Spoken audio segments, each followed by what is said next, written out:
नमस्कार मित्रांनो, एकेटेक मराठी या यूट्यूब चॅनलवर आपले स्वागत आहे. मित्रांनो, आजच्या व्हिडिओमध्ये आपण आर-टी प्रवेश प्रक्रियेविषयी एक मोठी नवीन अपडेट आपण आजच्या व्हिडिओमध्ये पाहणार आहोत. तर यामध्ये मित्रांनो आता आर-टी प्रवेशासाठी 1 किलोमीटरच्या टप्प्यामध्ये शाळा नाही, तर आर-टी प्रवेश कसा होणार? तर ग्रामीण भागातील विद्यार्थ्यांचे काय? तसेच आर-टी प्रवेशात काय बदल करण्यात आलेले आहेत? सोबतच आर-टी प्रवेशाचे काय नियमामध्ये काय बदल झालेला आहे. तर मित्रांनो काय आहे संपूर्ण अपडेट याविषयी आपण पाहूया. तत्पूर्वी मित्रांनो चॅनलवर जर पहिल्यांदा आला असाल तर व्हिडिओला एक लाईक आणि चॅनलला सबस्क्राईब करायला विसरू नका. तर चला तर मित्रांनो व्हिडिओला सुरुवात करूया. तर मित्रांनो इथे पाहू शकता की यामध्ये 1 किलोमीटरच्या टप्प्यामध्ये शाळा नाही. तसेच आर-टी प्रवेश या ठिकाणी कसा होणार? तर काय आहे सविस्तर अपडेट इथे पाहू शकता. तर या ठिकाणी अमरावती जिल्ह्यामध्ये पाहू शकता की राज्यातील आर्थिक दुर्बल आणि वंचित गटातील विद्यार्थ्यांना आर-टी अंतर्गत खाजगी शाळातील 25% राखीत जागावर प्रवेश देण्यात येतो. त्यासाठी प्रवेश प्रक्रिया या ठिकाणी राबवण्यात येते. यामध्ये शैक्षणिक वर्षात 2026-27साठी आर-टी अंतर्गत शाळा नोंदणी आणि पडताळणीची प्रक्रिया दिनांक 9 जानेवारीपासून सुरू केलेली आहे. यामध्ये जिल्ह्यातील 226 शाळांनी नोंदणी केलेली आहे. यामध्ये 2542 जागा प्रवेशासाठी उपलब्ध झाल्या आहेत. यामध्ये आर-टी 25% प्रवेशासाठी सुधारित कार्यपद्धती जाहीर केली असून ऑनलाईन अर्जात कमाल 10 शाळांचा पर्याय देता येतील. विद्यार्थ्यांच्या निवासस्थानापासून 1 किलोमीटर परिसरातील शाळांनाच प्राधान्य दिले जाईल. या नियमामुळे 1 किलोमीटरच्या आत शाळाच नसल्याने आर्थिकदृष्ट्या दुर्बल असलेल्या पालकांच्या पाल्यांना आता आर-टीत प्रवेश मिळणार नाही. विशेष म्हणजे आर-टी प्रवेशासाठी यंदा शालेय शिक्षण विभागाने नवीन नियमावली लागू केली आहे. परिणामी या नियमावलीमुळे पालकांची चांगलीच डोकेदुखी वाढली आहे. यावर तोडगा काढण्याची मागणी पालकाकडून होत आहे. तर यामध्ये काय आहे थोडक्यात असे सविस्तर तुम्ही मुद्दे पाहू शकता.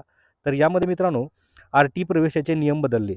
तर या ठिकाणी पाहू शकता की आर-टी प्रवेशाच्या या नियमामध्ये आधी 3 किलोमीटर अंतरावरील शाळा निवडायची होती.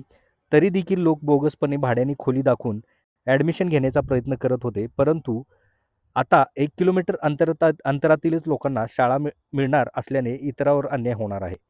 तसेच पुढे पाहू शकता की यामध्ये ग्रामीण विद्यार्थ्यांचे काय? तर यामध्ये ग्रामीण भागातील विद्यार्थ्यांचे काय? तर यामध्ये आता सुधारित कार्यपद्धतीनुसार पालकांच्या अर्जातील नोंदलेल्या निवासस्थानापासून 1 किलोमीटर परिसरातीलच शाळा दिसणार आहे. या शाळांची निवड पालकांनी केली असेल तर रिक्त जागांपेक्षा जास्त अर्ज प्राप्त झाल्यास प्रवेशासाठी पालकांची या ठिकाणी डोकेदुखी वाढेल. तसेच यामध्ये प्रवेशासाठी काय कागदपत्रे लागणार आहेत तेही थोडक्यात इथे पाहू शकता. तर यामध्ये ही कागदपत्रे लागणार. यामध्ये जन्मदाखला, वास्तव्याचा पुरावा, भाडेतत्वावर राहणाऱ्या पालकांसाठी नोंदणीकृत भाडे करार, जातीचा दाखला, अपंगत्वाचे प्रमाणपत्र, आर्थिक दुर्बल घटकातील पालकांसाठी कमी उत्पन्नाचा दाखला, मर्यादा 1,00,000 हे कागदपत्र लागणार आहेत. तर यामध्ये या ठिकाणी पाहू शकता की प्रवेश प्रक्रियेचे वेळापत्रक काय आहे. तर यामध्ये आर-टी प्रवेशाची अर्ज करण्याची तारीख जी आहे ती 17 फेब्रुवारीपासून सुरू झाली असून या प्रवेशाची अंतिम तारीख ही 10 मार्च आहे. या वेळेत पालकांनी आपल्या पाल्यांचे अर्ज या ठिकाणी करावेत. तसेच या ठिकाणी जिल्ह्यात पाहू शकता की एकूण किती जागा आहेत.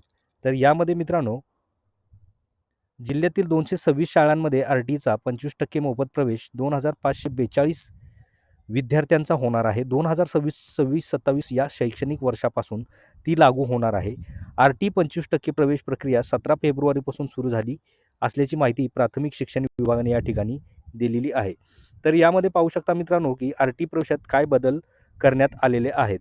तर हा महत्त्वाचा मुद्दा पाहू शकता तुम्ही की यामध्ये काय बदल करण्यात आलेले आहेत. आता ऑनलाईन अर्ज करताना कमाल 10 शाळांचेच पर्याय देता येतील. यामध्ये विद्यार्थ्यांच्या निवासस्थानापासून 1 किलोमीटर परिसरातील शाळाच प्रणालीवर दर्शवल्या जातील. प्रवेशासाठी उपलब्ध जागांपेक्षा जास्त अर्ज आल्यास पहिल्याच फेरीत ऑनलाईन सोडत काढली जाईल.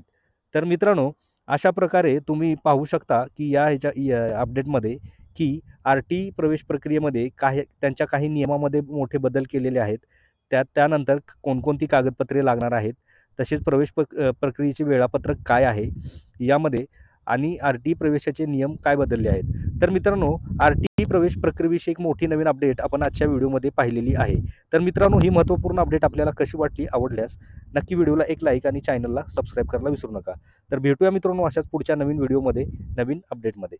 धन्यवाद.